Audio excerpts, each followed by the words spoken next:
Hello and welcome to another episode of A Fresh Perspective here on Heavenward Thinking. Today we're finishing off Luke chapter 20. We're going to look at verses 41 through 47. So I'll read it. We'll get right into this week's conversation. Then Jesus said to them, "Why is it said that the Messiah is the son of David? David himself declares in the book of Psalms, 'The Lord said to my Lord, sit at my right hand until I make your enemies a footstool for your feet.' David calls him Lord. How then can he be his son?"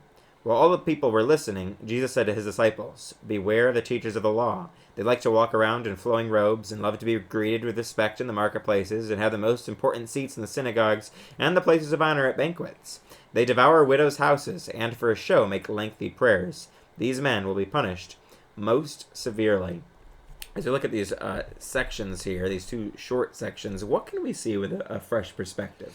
Well, first of all, I think if you work backwards, you look at the last verse that you read, they will receive a more severe punishment. I think that should be a perspective that is fresh in nature. Like, wait a minute, how is there a more severe punishment than hell, right? And then the lake of fire. So I think that should get us to at least start to be thinking about, wait, is there layers of punishment, right? Is there different punishment, or Jesus saying, hey, they're going to make it to heaven, but they're going to be way lower down on the totem pole? So I think, again, I don't know that I have the answer, because Jesus doesn't answer any of these questions. He just makes a declaration that says, hey, if you're like the Pharisees, you're going to be punished more severely, right? That should at least get us thinking in a different way. Like, why? What's up with that? Absolutely, yeah. I think it's a great point and something we don't often think about. Like, what is Jesus talking about here? And like you said, it could be a number of different things. Obviously, Jesus isn't joking around. He's being very serious here. Yeah. He's repeatedly warned the religious leaders that they need to live differently. They need to be different than they are at the moment. And he's warning them of some severe or more severe, most severe consequence. And while we don't know what that is, and we can trust that Jesus said it for a reason, to try to get the attention of the religious leaders and of his disciples in the crowd to not be like them. And it should get our attention as well. If Jesus is warning the people not to be like the Pharisees, not to be like the teachers of the law here, then we should probably take the hint and make sure we're not falling into the same trap that they were. And we can see here in this section what traps those were. What kind of traps is he talking about? He's talking about the traps that so easily entangle us. The Bible talks about, right? He's talking about the fact that we can get into a place where we are desiring things that go against what Jesus has told us about, right? Like what the kingdom is about. So Jesus is saying, hey, it's about being least, it's about being lowest, it's about being serving in nature. Jesus didn't come to serve or to be served, but to serve, right? That's the heart of it. So he's looking at these Pharisees and these Sadducees and the teachers of law and saying their heart is off. They love being served. That's not what God is about, right? God has sent Jesus because he said the kingdom of heaven is all about serving, not being served. And the traps that fall from that are endless.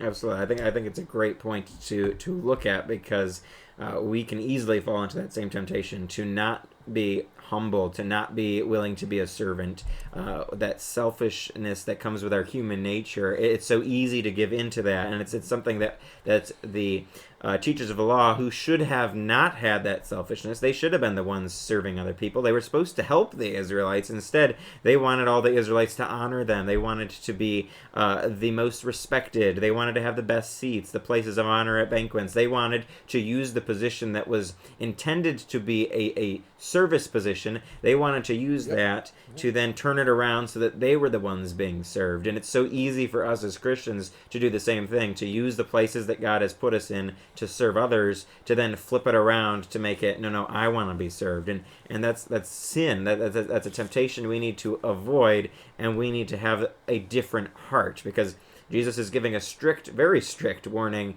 to the teachers of the law, the Pharisees, the religious leaders, and he gives us the same warning not to be like them. how do we avoid having that selfish nature of ours take over? How do we avoid falling into that trap? Yeah, well, that's where the first part that you read comes into, right? That David put himself underneath the Messiah, right? So David, the king, said, "No, wait a second, no, he's my Lord," right? And that's the question that Jesus asks them, kind of maybe a little sarcastically, maybe a little, going backwards and thinking of, okay, so if David put himself under the authority of the Messiah, what are you doing? Right? So how do we avoid that trap? We look at that and say, even if we think we're up here, we all have to put ourselves under the lordship of Jesus. And when you do that, it's all equal at the cross, is what the Bible, insinuates to us. Says there's not these levels of making Jesus Lord. Like, hey, because I have this gift, that I only make Jesus half Lord. Hey, but you got to make him 3/4 Lord, and then Joe Schmo has to make him all Lord, and somebody else doesn't have to make him Lord at all because they're so gifted and talented.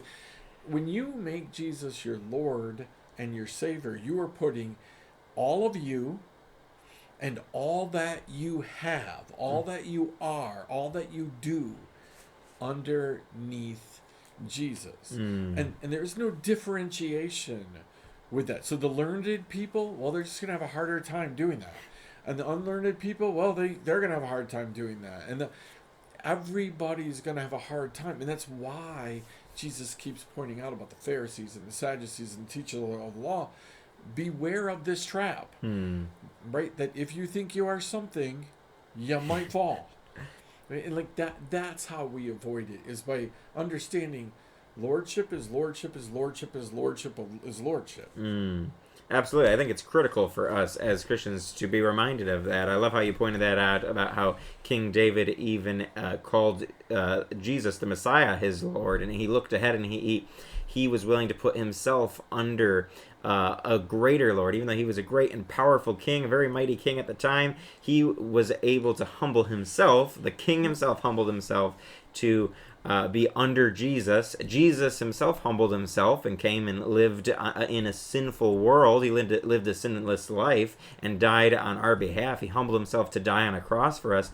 We should take the example of David. We should take the example of Jesus to be humble. And like you said, once we make Jesus the Lord of our lives, we're surrendering everything we have and everything we are to Jesus and allowing him to take control. And one of the things he says when he's going to be in control is that we have to submit ourselves to one another, that we have to humble ourselves to one another, that we have to be willing to serve one another, and that we should be willing to be the least rather than the greatest. It's a totally different mindset. It's a fresh perspective that Jesus gives us to totally change our thinking, to then change our actions. Absolutely. Well, I hope you've been encouraged and challenged by us, that you'll join us next time for another episode of A Fresh Perspective here on Heavenward Thinking.